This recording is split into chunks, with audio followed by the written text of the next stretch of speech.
Move your crap, sister yelled, dumping my files. We need this for inventory. Work from Starbucks. I said nothing. I left. The next morning by 7:30 a.m., eviction notice. By 8 a.m., 63 messages. I'd owned the $8.7 million building for 4 years. But let me start at the beginning. Because the day my sister kicked me out of my own building wasn't random. It was the inevitable conclusion of 30 years of being the sister who didn't matter. The one who was supposed to be grateful.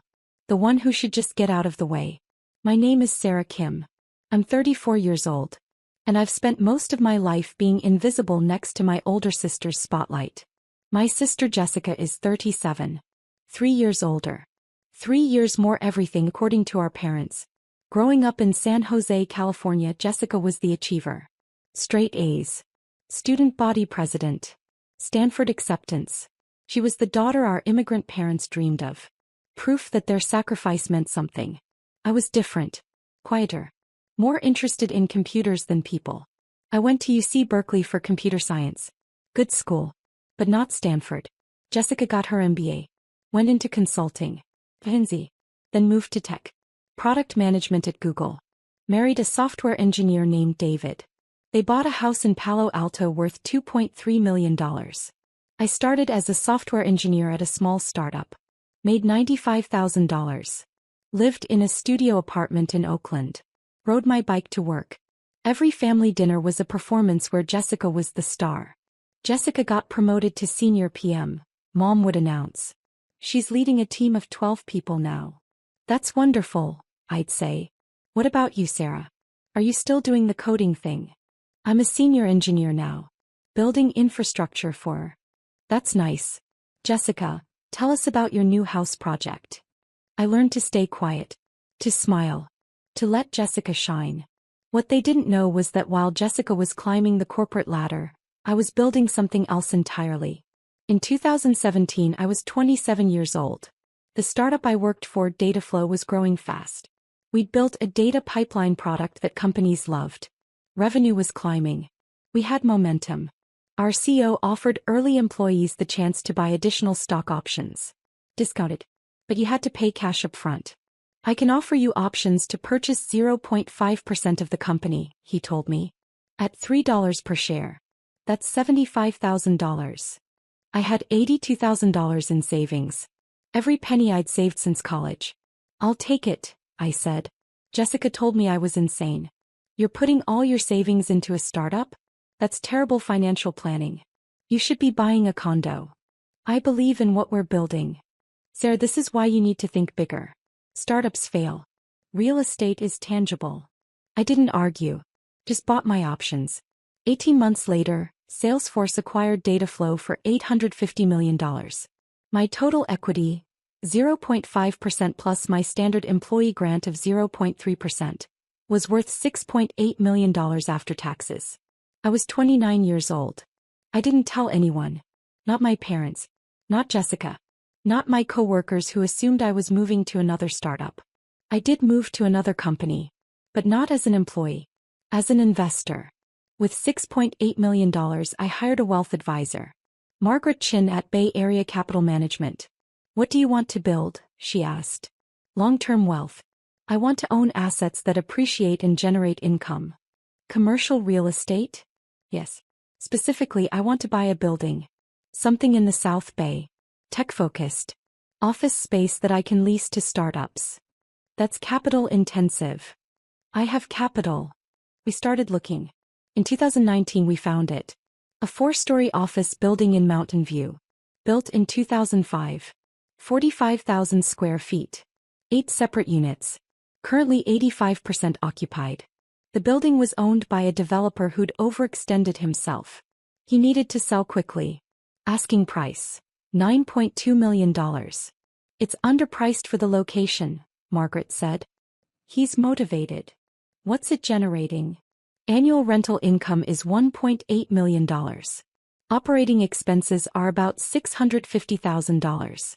Net operating income, $1.15 million. That's a 12.5% cap rate.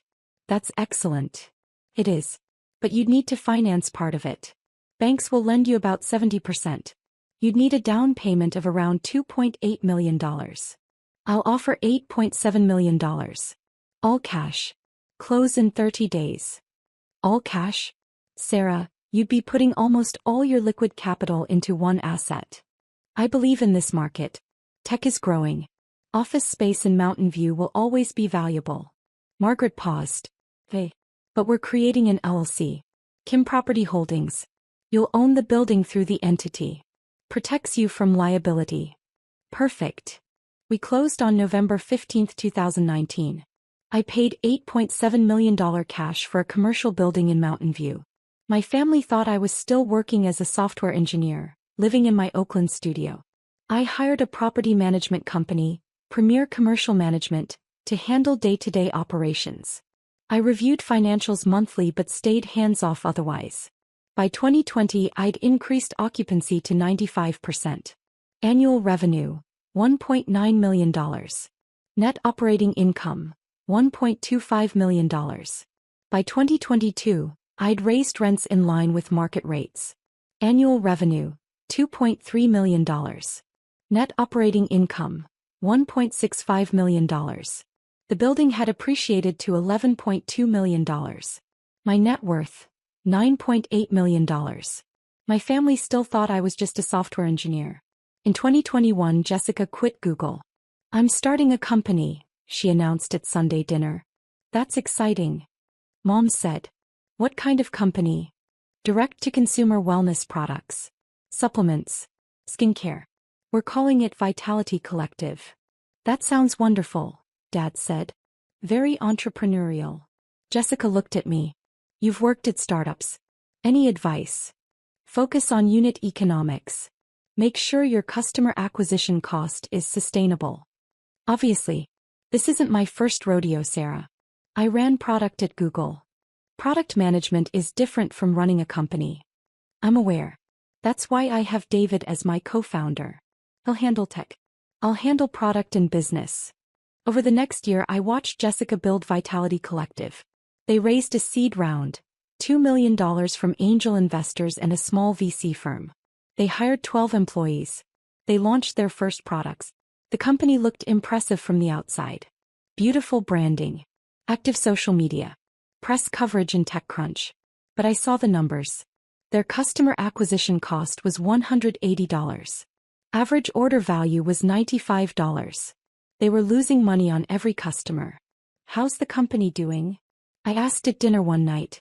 Amazing. We're growing fast. Tripled our revenue last quarter. What's the revenue? $85,000 last quarter. Up from $28,000. That meant they'd made $85,000 in revenue while spending probably $500,000 plus on payroll, inventory, and marketing. What's your burn rate? We're well capitalized. Don't worry about it. But I did worry. Because I understood startups. And Vitality Collective looked like it was burning through cash without a clear path to profitability. In early 2023, Jessica called me. Sarah, I need a favor. What's up? We need office space. We've been working remote, but we need to bring the team together. Build culture. Makes sense. The thing is, real estate is expensive. We're trying to conserve cash. I heard you work in a building in Mountain View. Do you know if there's any space available? My building. He was asking about my building. I can check. What are you looking for? Maybe 3,000 square feet? Something we can fit 12 people plus room to grow. That's pricey. Mountain View office space runs about $4.50 per square foot per month. You'd be looking at $13,500 monthly. Ouch. That's steep. That's market rate. Well, see what you can find. Maybe there's something cheaper. Or maybe the landlord would be flexible for a startup.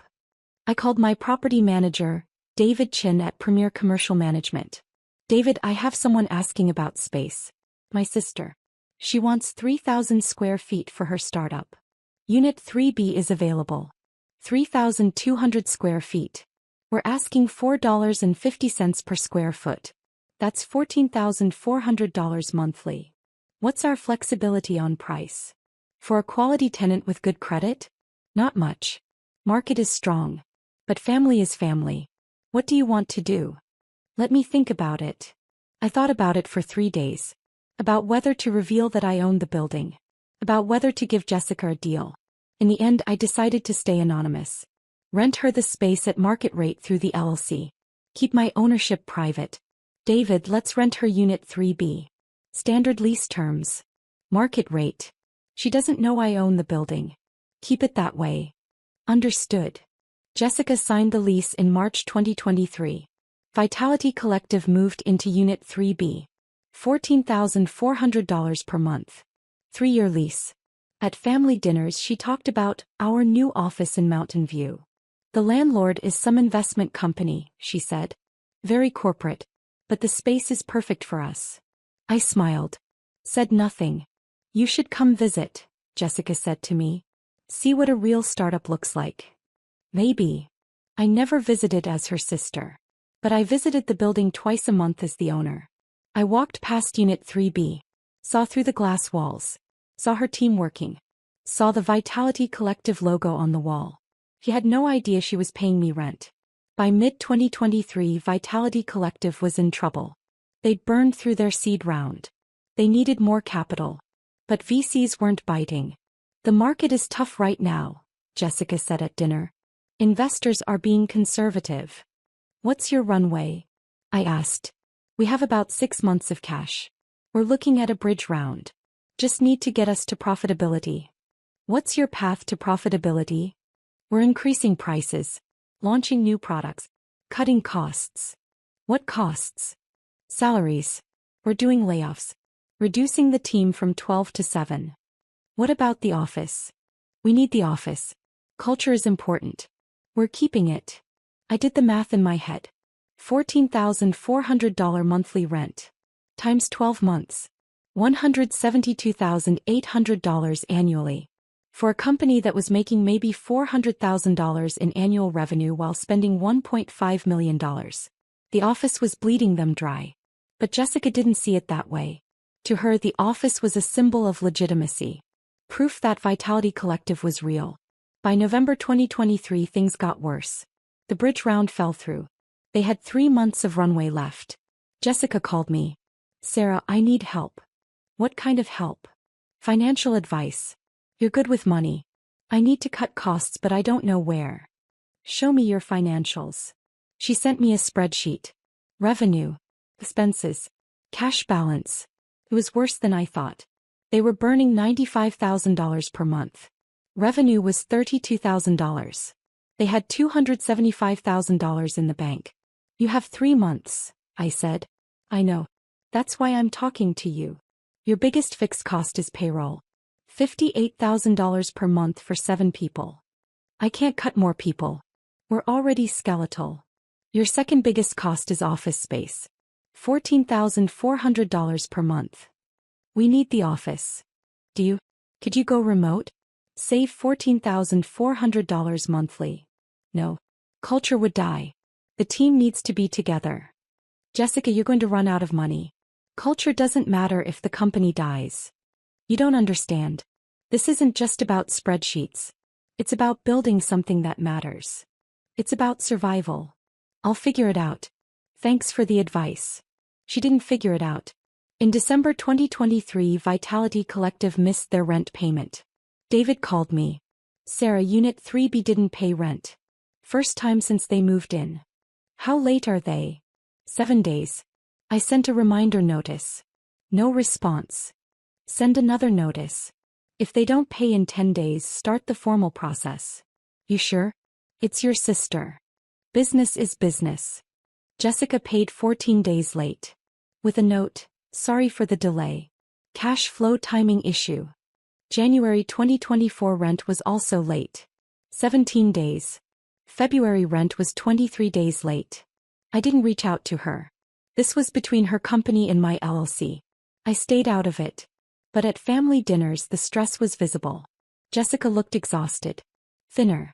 Dark circles under her eyes. How's the company? Mom asked. Fine. Just busy. Are you sure? You look tired. Startups are hard, Mom. But we're making progress. She wasn't making progress. She was drowning. In March 2024 they didn't pay rent at all. David called me. No payment. No communication. What do you want to do? Send a notice of default. Give them 10 days to cure or we start eviction proceedings.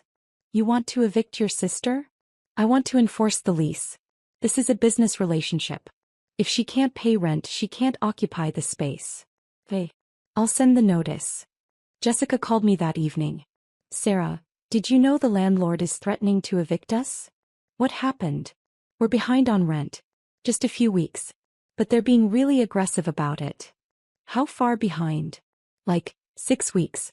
Maybe $20,000 total. Actually $43,200. 3 months of rent. Jessica, that's 3 months. I know.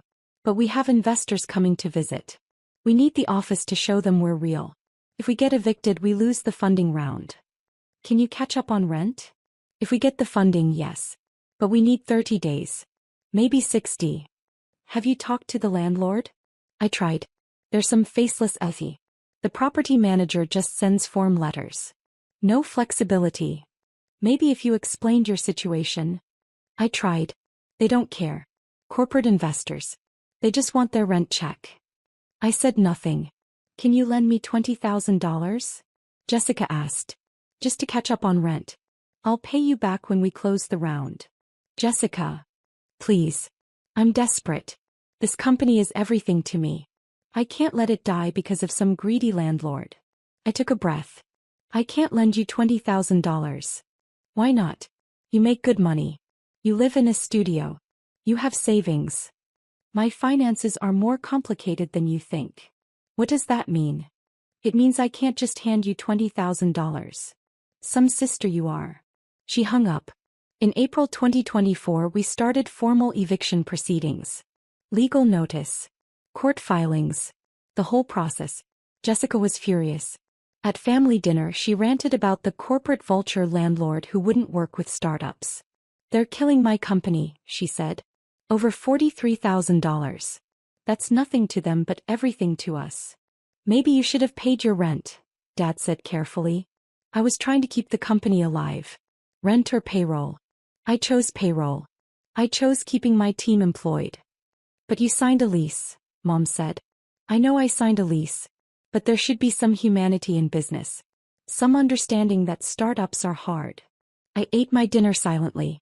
Sarah, you're quiet, Jessica said. What do you think? I think landlords have expenses too. Property taxes. Insurance. Mortgages. They can't just forgive rent because a tenant is struggling. That's cold. That's reality.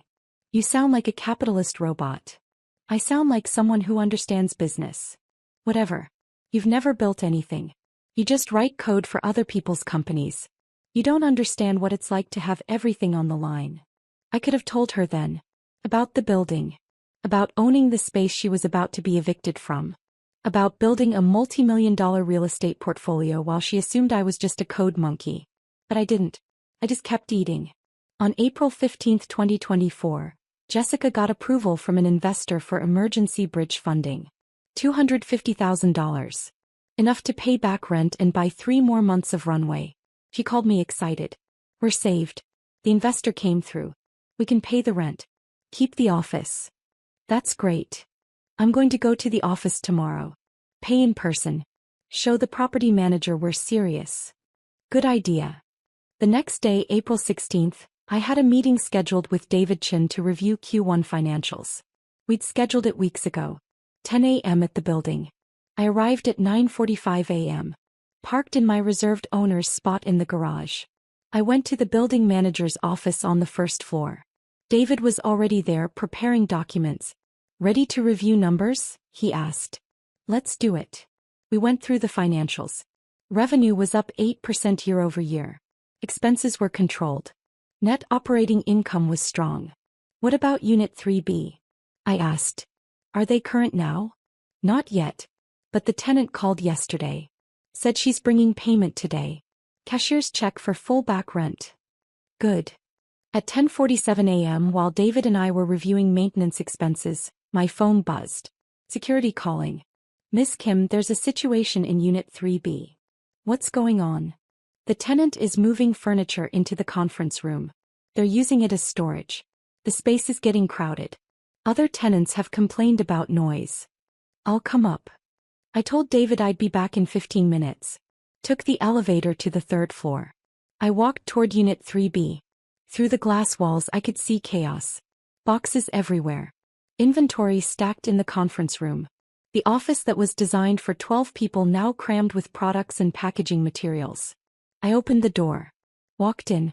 Jessica was directing 2 employees who were moving boxes. She didn't see me at first. Then she turned. Her face went from confusion to recognition to shock. "Sarah? What are you doing here?" "I have a meeting in the building." "Oh. Well, we're kind of busy. We're reorganizing. Got a lot of inventory we need to store." I looked around. "You're using the office as a warehouse?" "Temporarily. We're growing. We need the space." An employee approached. Young woman. Maybe 24. "Jessica, where do you want these boxes?" "Put them in that empty office."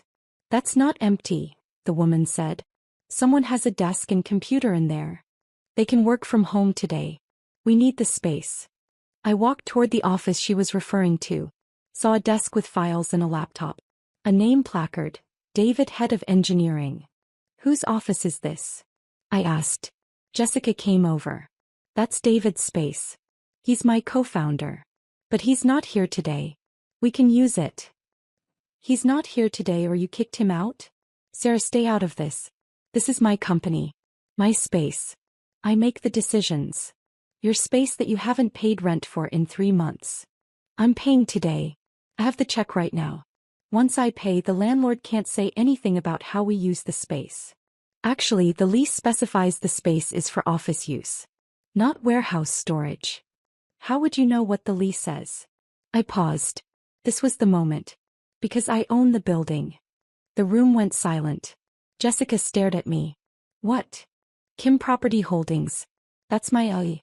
I bought this building in 2019. You've been renting from me for 14 months.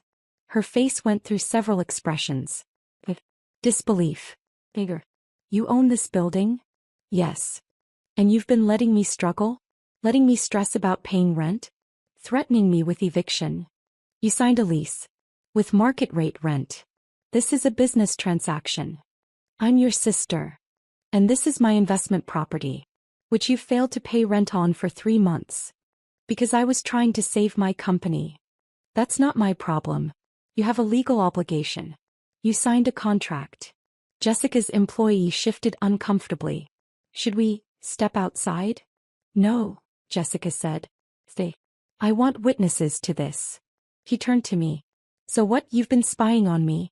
Watching me struggle while you collect rent money?" "I've been running a business. You're a tenant. You pay rent or you get evicted. That's how it works. This is unbelievable. Our parents gave you $50,000 for college. Where do you think you got the money to buy an $8.7 million building?" "I earned it. From a startup acquisition. I invested it wisely. I built something." "You built something by being secretive and manipulative." "I built something by working hard and making smart decisions, which apparently you don't respect." Jessica grabbed a box of my files from David's desk. Dumped them on the floor. "Get your crap out of my office." "It's not your office. It's my building. We're paying rent. As of today we're current. Which means you can't evict us and you can't tell us how to use the space." "Actually, I can. The lease prohibits using the office as a storage facility. What you're doing right now is a lease violation." "Are you serious right now?" "Completely. Either you move this inventory out or I start eviction proceedings based on lease violations instead of non-payment." Jessica walked toward me. Got close. Her face was red. "You know what your problem is? You're so busy being clever and secretive that you forgot how to be human. How to be family. And you're so busy playing entrepreneur that you forgot business has rules. Rent is due on the 1st of the month. Leases have terms. None of that changes because we share DNA. Move your crap." Jessica suddenly yelled at David's desk. She grabbed his laptop. His files. Threw them into a box. "Work from Starbucks. We need this space for inventory." I watched her destroy someone's workspace. Watched her unravel. "I'm leaving," I said calmly. You have until end of business today to remove all non-office inventory from this space. If it's still here tomorrow, you're in violation of your lease. I'll send you written notice. Go ahead. Send your notices. I have an investor meeting next week. They're coming here. They need to see we're real. I'm not moving anything. Then you'll be evicted. I walked out. Took the elevator back to the first floor. David Chen was waiting. How did it go? Send her a lease violation notice. Inventory storage is prohibited. She has 24 hours to comply or we proceed with eviction based on material breach of lease terms. Even though she's paying the back rent? She missed the 3-month deadline. We already started eviction proceedings. The payment doesn't cure the violation. And now she's in violation of the use restrictions. Document everything. Understood. I left the building. Got in my car. Drove back to my actual home. A 3-bedroom condo in Sunnyvale worth $1.9 million that my family also didn't know I owned. I said nothing. I left. The next morning, April 17, 2024 at 7:30 a.m., David sent the formal eviction notice via email and certified mail. By 8 a.m., my phone had 63 missed calls and messages. Jessica, you can't do this. Jessica, I'm bringing you the rent check today. Jessica, please. I'm begging you. Mom, Sarah, what is going on? Jessica called crying. Dad, call your sister. She's in crisis. Jessica, my investor is coming Monday. Monday. I need the office. Jessica, how can you do this to family? I didn't respond to any of them. At 10 a.m., Jessica showed up at the building with a cashier's check. David called me. She's here. With $43,200. Wants to pay rent and stay. Too late. The eviction is proceeding. She has 30 days to vacate per the court order. She's crying in the lobby. That's unfortunate. But business is business. Sarah. Don't. I know it looks harsh. But she's had months to fix this. She made choices. Now she faces consequences. By noon, Mom was calling me every 15 minutes. I finally answered. Sarah, you need to stop this. Stop what? The eviction. Jessica showed up with rent money. You need to accept it. The eviction is based on multiple factors now. Non-payment and lease violations. She turned the office into a storage facility. So, she's paying rent. 3 months late. After ignoring multiple notices. And she's using the space in violation of her lease terms. Since when are you a heartless landlord? Since I invested $8.7 million in a commercial property that requires professional management. You own the building? His mom. I've owned it since 2019. I'm a property owner. I have multiple assets. I'm financially successful. But none of you noticed because you were too busy celebrating Jessica's startup. We didn't know. Because you didn't ask. Just like Jessica didn't ask who owned the building she was renting. She just assumed it was some faceless corporation. Easier to be angry at corporate vultures than to consider that maybe she'd made poor business decisions. She's your sister. And this is my building. She signed a lease. She violated it repeatedly. Now she's facing the consequences of her choices. Mom started crying. You're destroying her dream. Her dream was already dying. I'm just enforcing the lease agreement she signed. I hung up. Dad demanded an emergency family dinner. We need to resolve this as a family.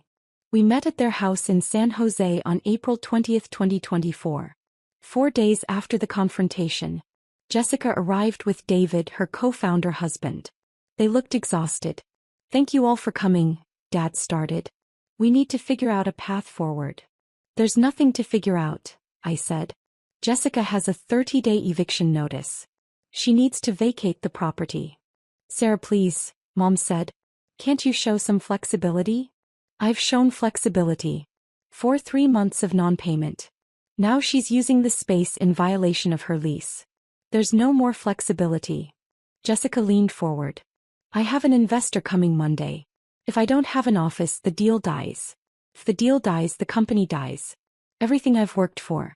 2 years of my life. That's not my responsibility. You could fix this with one phone call. I could. But why should I? Because I'm your sister.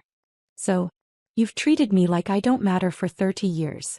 Every family dinner was about your achievements, your promotions, your house, your startup.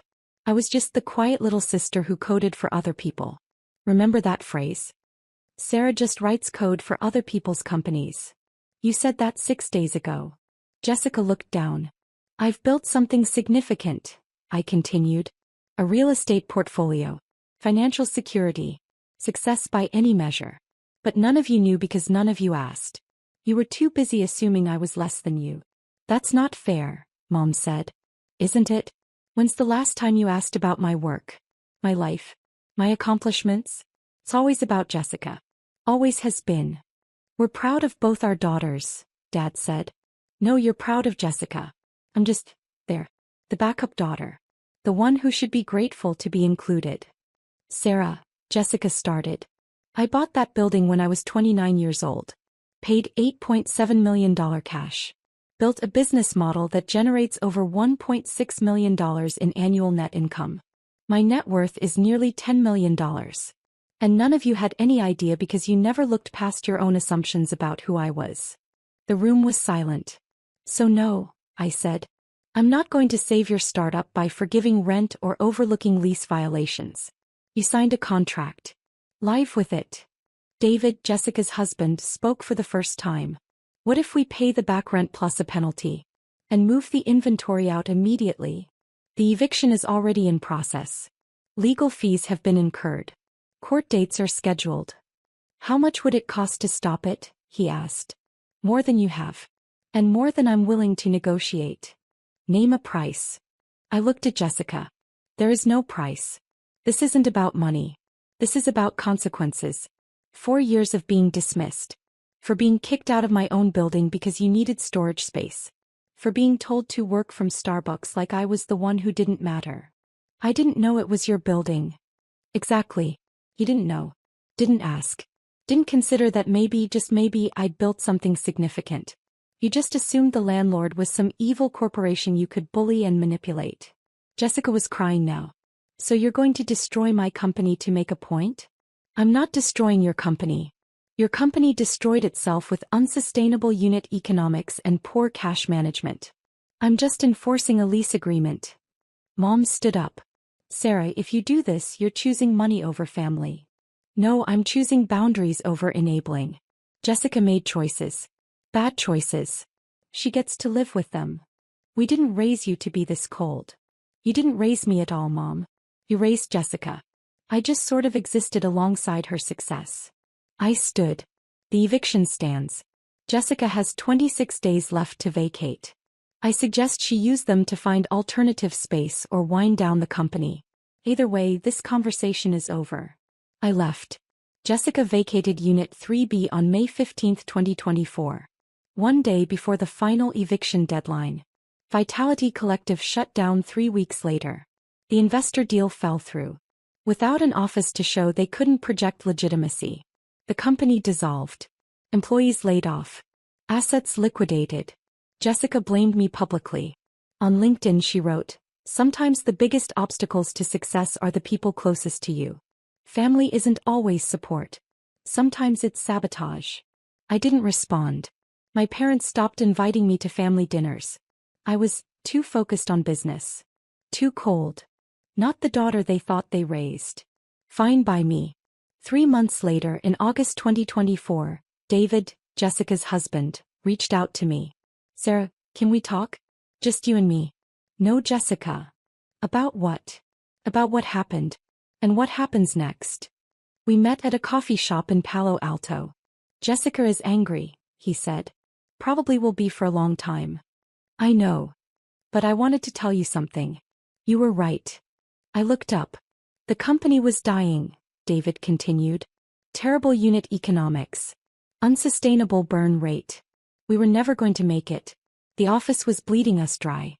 You evicting us probably saved us from 6 more months of suffering and debt. Tell that to Jessica."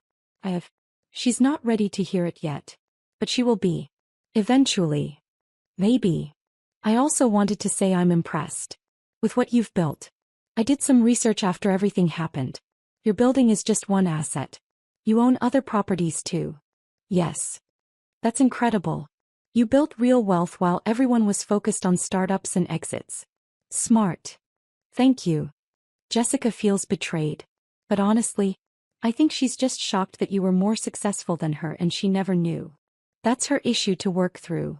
It is. He paused. I'm starting something new. Smaller. More focused. Better unit economics. Would you consider investing? Are you serious? Completely. You understand business. You have capital. And you're not afraid to make hard decisions. That's exactly the kind of investor I want. I thought about it. Send me a deck. Let me review it. I will. Thank you. It's now December 2024. 8 months since I evicted Jessica. My building is 100% occupied. Unit 3B was released to a Series B startup in June. $16,500 per month. 20% increase over what Jessica was paying. Annual revenue from the building, $2.5 million. Net operating income, $1.8 million. The property is now valued at $12.4 million. I invested $200,000 in David's new company. Convertible note. Reasonable terms. I'm a passive investor. No drama. Just business. I bought another building. A small office complex in Fremont. $6.2 million. My portfolio is expanding. My parents and I speak occasionally. Strained but civil. They're slowly accepting that I'm not the daughter they thought I was. Jessica and I haven't spoken. She blocked me on all platforms. Moved to Austin with David to start fresh. Last week Mom called. Sarah, I need to apologize. For what? For not seeing you. For all those years. We were so focused on Jessica's path that we ignored yours. I know. You built something remarkable. And we missed it because we weren't paying attention. You weren't looking. No, we weren't. And I'm sorry. Thank you. Do you think you and Jessica will ever reconcile? Maybe. When she's ready to see me as an equal instead of as the little sister who should have stayed in her place. That's fair. She was wrong about a lot of things. Yes, she was. But Sarah, you were harsh. I was fair. There's a difference. Mom sighed. I suppose there is. We talked for another 20 minutes. About my properties. My investments. My success. For the first time in my life she asked questions and actually listened to the answers. Progress. I don't regret evicting Jessica. I don't regret enforcing my lease. I don't regret choosing my boundaries over her feelings. Because here's what I learned. Family doesn't give you the right to exploit. Love doesn't mean enabling. And being kind doesn't mean being weak. Jessica built her startup on assumptions. That investors would always come through. That rent could wait. That the faceless landlord would be flexible. He was wrong about all of it. And when she kicked me out of my own building, literally threw my files on the floor and told me to work from Starbucks, she revealed exactly how much respect she had for me. None. So I showed her exactly how much power I had. All of it. The next morning the calls started. The eviction notice was delivered. The consequences were real. And Jessica learned what I'd known all along. Silence isn't weakness. It's strategy. I built my empire while she assumed I was just a coder. I owned the building while she thought she was renting from strangers. I held all the cards while she thought she was winning the game. The only thing that changed was her knowledge of it. And that changed everything.